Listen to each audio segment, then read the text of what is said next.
Welcome to Fantastic Females, our adventure to finding the mythical island of freedom together. I'm Kalyani. And I'm Rupali. We are your next door finance experts sharing our experiences in the world of money and energetics. Welcome everyone. Welcome to our episode today. We've got a super exciting guest. It is Bilna Sandeep, the woman powerhouse behind Growy marketing agency, Built Market Lab, as well as the Homepreneurs Business Club. And we want to know all about her journey because this comes, like I was saying to Bilna beforehand, this comes from a place of having conversations with women business leaders who have taken their businesses to greater heights, who consider their businesses in a more, I would want to say, serious way than a hobby, which is something that we see often with women. And a big part of this is how they manage their finances and mindset. So, Bilna, very welcome. Thank you so much, Kalyani and Rupali. I'm so happy to be here and thanks for inviting me. Of course, very, very welcome. Shall we just start simply with how your entrepreneurial journey started? Definitely. Yes, for all our benefits. Yes, I know a little less about you. I've seen you on social media. I've seen parts of what you do, but it'll be really nice for myself to even learn more about you through the process. Amazing. So for me, I would just start from like who I am. Like I am basically a civil engineer who has been in the construction industry for more than 12 years. And my role in the construction has always been in the commercial and contractual roles. And I've worked with some of the amazing companies here in UAE, some A-grade contractors, as well as from the developer side as well. So I am a hardcore commercial person, I would say. My mind always goes to the revenue and numbers. That's how I've been probably. I mean, I didn't want to be there, or that is not what I aimed to, but that is what I have been doing in the 12 years, and I realize I have a passion for money. Yeah, amazing. Yeah. We have it common on this table. Exactly. I mean, those numbers excite me. Yes. So that's what I've been doing in the 12 years. And how I got into entrepreneurship is more of like, it wasn't planned. I mean, that's what happens to a lot of us, right? We don't really plan to be that. Mm-hmm. But it's more of like, I had taken a career break of 1 year when my son was born. That was 9 years back. At that time, when I took a break, I realized that I was feeling very lonely and, it wasn't really going the way which I thought it would be. Typical. Exactly, yeah. So after being so busy and suddenly when you are like at home with a kid, so that's how it happened. So then I thought, okay, I'll start writing. Again, no thoughts of starting a business or anything. I was just writing online on my blog, and slowly I started learning how to blog, how to create a website so that it looks more presentable and things like that. And during that time, there was nothing called influencer marketing or, these things were not very hyped up at that time, but I got chance to collaborate with a lot of very good parenting brands at that time. Wow. So that is when I realized it's not just a hobby, there's a commercial side to it as well. And then there were a lot of small business women who I used to interact with at that time, and they used to ask me, can you manage my Facebook page? At that time, Instagram was not even a thing at that time. So I started by managing 1 or 2 accounts. But I failed miserably because I didn't have any help at home. It was just me and my son. I didn't take any help. I didn't have any employees or anything. I realized it was not for me. I stopped it and I went back to work, and everything went back to the corporate sector, back to climbing the ladders and career, That's what happened. But I still had the passion for marketing. I always kept learning, investing into a lot of courses. Yes, we've spoken about that. Exactly, So every time while I was driving, I had 1 hour drive to work and back to work. So that's all like learning moments for me. I learned all the courses and podcasts and things.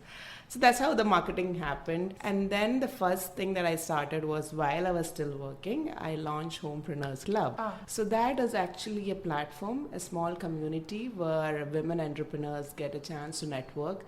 And there we actually focus more on home-based businesses. Right. Because I have a corporate background, I know like how a business functions, right? Yes. But a lot of women, they start a business, but they don't know probably how to market or the commercial sides and all those sides. So that's what I wanted to help people because they have the passion, they have the talent, but they won't. In order for them to grow it as a business, that's what I wanted to help. Yeah, that's super interesting because I'm guessing the next woman who starts a baking business or a grooming business, sometimes they don't even work out the financials and they just jump in because they love doing what they do. So nobody really thinks about the back ends of the business, right? It's mostly and it's the not passion. something that you can even plan for, right? Because when we opened Prana House, it was just out of the passion. Yeah. Thankfully, our corporate experience came in handy, although there's so many things that we've picked up along the way, and so to have that upfront, to have that community to tap into upfront is like huge. Yeah, and I don't know, did you find this, Rupali, that you do a feasibility study even if like we all come from numbers backgrounds, but what happens in reality is very different to what was happening on the Excel sheet? Yes, was it the 100%, same for you? 100%. For me, there was no relationship in my 100%. first business. Like It's the same. was like It's the same for me as well. I always tell business plan, you need to have a business plan document so that you're diverting. At least know that this is not what we planned, and it shouldn't be a static document. It has to be reviewed every quarter or every month, and so that you learn and implement and move on. Yes. But when you don't have that document at all, it's a different story. Yes, no. You don't know what definitely. to monitor against, what was your revenue target earlier. Yeah. So that, I think it keeps us a bit more accountable, so that is something I always tell people: have a business plan, no matter what. I know you're going to divert from that, but still have it, because end of the day you need something to compare with or monitor. Do you think it just gives you direction to start with? Because otherwise you wouldn't start. You get stuck in your head about it. So maybe it's just, okay, it's on paper, it's real now. Now let's work towards this. Yes. Without that attachment of that playing out exactly like that. Right? Yes. I think all the diverting then comes down to managing your mindset, right? Exactly.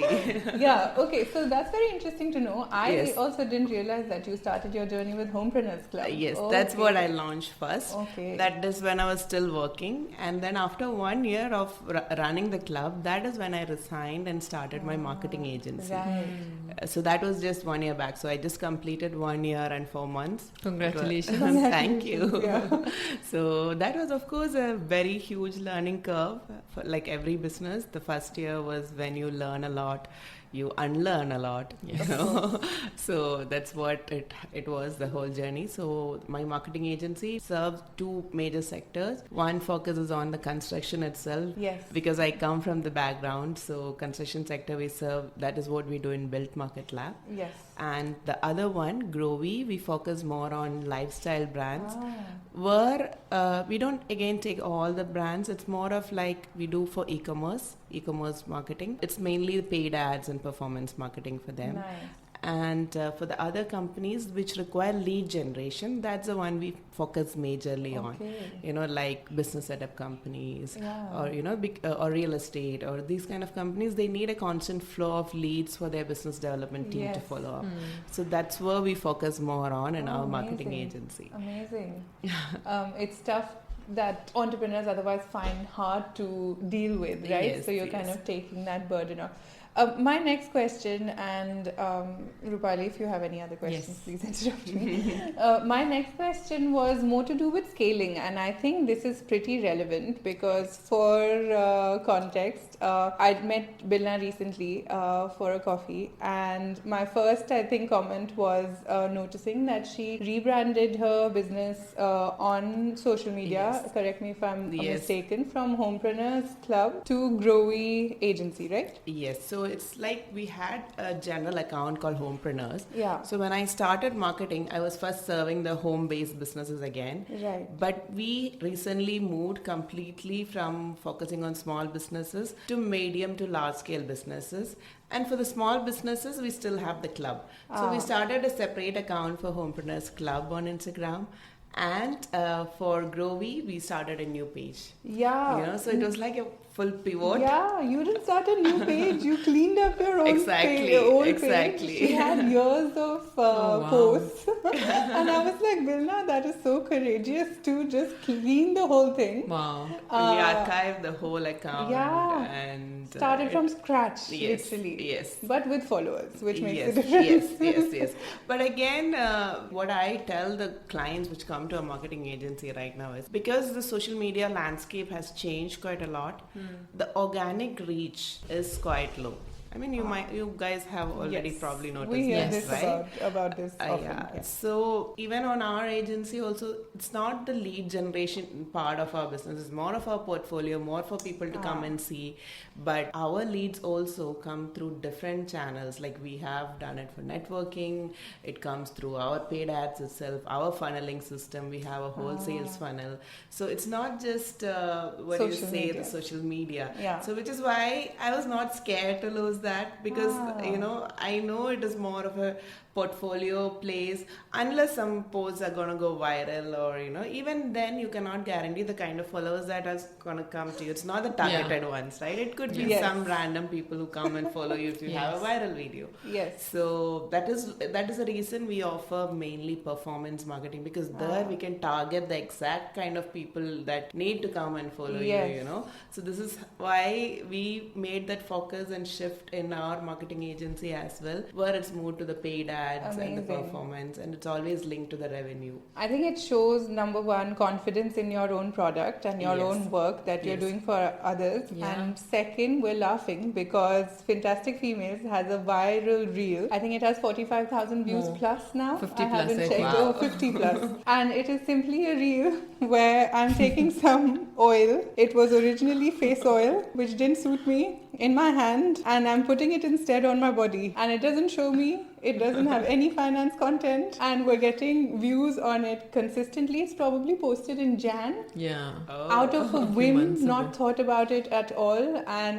it's gone viral. It has gone viral. But as you said, it doesn't bring us the kind of followership we would want, or and the relevant audience, isn't it? Yes, you don't necessarily want just numbers, which is what. Yes. So I had completely cut off from social media in COVID, Yes. and Prana House Fantastic Females brought me back into social media. Yes. And so my recent experience was everyone says 10,000 followers, and so that's what I thought the norm or the benchmark is. And now what we've learned is actually, as long as you have the right type of audience, those numbers may or may not mean anything. I think as with many people, we're all kind of multitasking, we're doing so much, and I would love to understand how you kind of keep yourself driven, and then how do you manage time and money, those three. Oh my god, I think we can spend an hour. Yeah, exactly. I mean, for me, the main motivating factor is like when you wake up, you're building something, right? Yeah. And you're very passionate. Like in that point, it's not just the money, because we have the freedom to build the structure of our team. We have the freedom to bring the systems on board. There are a lot of things I might have learned, but probably if I was working for somebody else, I might have to get thousands of approvals to implement a system in a company, right? Yeah. In all our cases, like we have that freedom, like we know we want to bring the structure to our team, and it's just about implementing. So every day I wake up thinking, okay, I have these things to do. There is a set of people that is waiting for us, and sometimes I know having employees is of course a commitment, but when you think of it in the other way, like you're also being part of some family's income, like you are the reason for their livelihood, right? So that also kind of makes a proud moment for us to see that, okay, we are also putting food on the table for others, which makes a huge motivation factor. Yeah, that's amazing. Yeah, that's really, I think for me, I was a total solopreneur for my first business, which was Peekadoo, and I think it was coming from a space more so of lack now that I think about it in hindsight. But this time around, I think I've been pretty committed to having support from the start, whether with Trading Mom or with Fantastic. And it just feels so much better to be working in a group, to have that team. Very much. And I mean, the commitment is definitely worth it, because I think it's a big motivating factor. Like you're saying, you feel like you're working towards a collective goal. True. Plus, also, when you're in the corporate sector, you know the salary is coming anyways. Yes. But now you know you have to pay the salaries anyways. Exactly, So yeah. you have to be At there least. on your, get that rolling, right? Exactly, So exactly. that is a commitment we have towards other people. So Yeah. because they trust us, because they know that we are not going to let them go. We Yes. trust them. So it's a mutual thing, Definitely. managing the people and them to actually have that trust in you as well. Yeah. So that is one part. Someone recently was asking me, like, how did you scale so fast Yes, in 1 year? I still want to know that. Yes. So I think because the corporate background has really helped me, because I've always been like, in the last 4-5 years, I've always been managing a team. Right. So when there's a system and when there's people following that, how it works. So if I were to do it myself, I don't think I'll reach anywhere. Initially, my business wasn't making money in the first few months, because whatever I was getting, I was putting it back into the business to hire the next person until the whole team was set, and so that was how it was. So I think when it comes to money mindset, I believe that you have to put in money to take back the money. Yes. So I think that is something which we all need to actually start doing. That, like, without an investment, it doesn't come back, right? There's no return on investment exactly. without the investment. Exactly. But it never scares you, or you never have to get used to that next level of investment. Probably because I come from that commercial management background, I've always been seeing big numbers on my screen and on my papers. So the money element doesn't really scare me. Great. But of course, when I was resigning and from the corporate job, there was a lot of pressure. I was lucky enough; my close family members were okay with that. Yeah. But there were a lot of people who came to me and asked me, "Are you mad to do this?" From a very secure position to just leave that and just go in. Because I think we all have different purposes in life, and I didn't want to look back 10 years later and think I didn't 100%. take that step. So that was me. Yeah. I think that's such an important part of what we call abundance mindset. It's really overused, the term, so I'm just using it for the lack of a better word. We need to coin a new word very soon.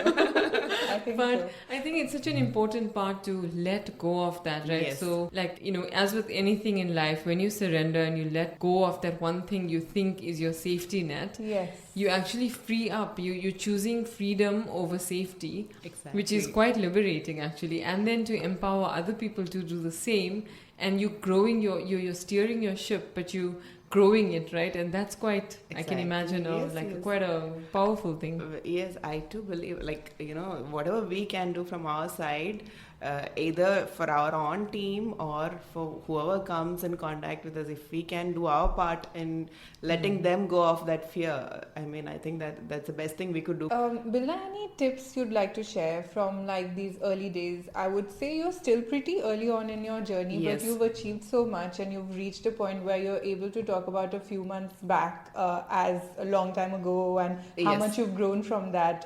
It kind of really comes across. But any tips? Because from my personal experience, the first few months were very much about having the pressure to replace my salary. And that is not a good mindset to be in, because it puts unnecessary pressure on a new business, and corporates and new businesses work in a very different way. So it's taken me a while to get out of that mindset, because if you keep comparing to one set milestone, then you might be setting yourself up for disappointment. So any tips that you'd like to share that helped you, whatever it is?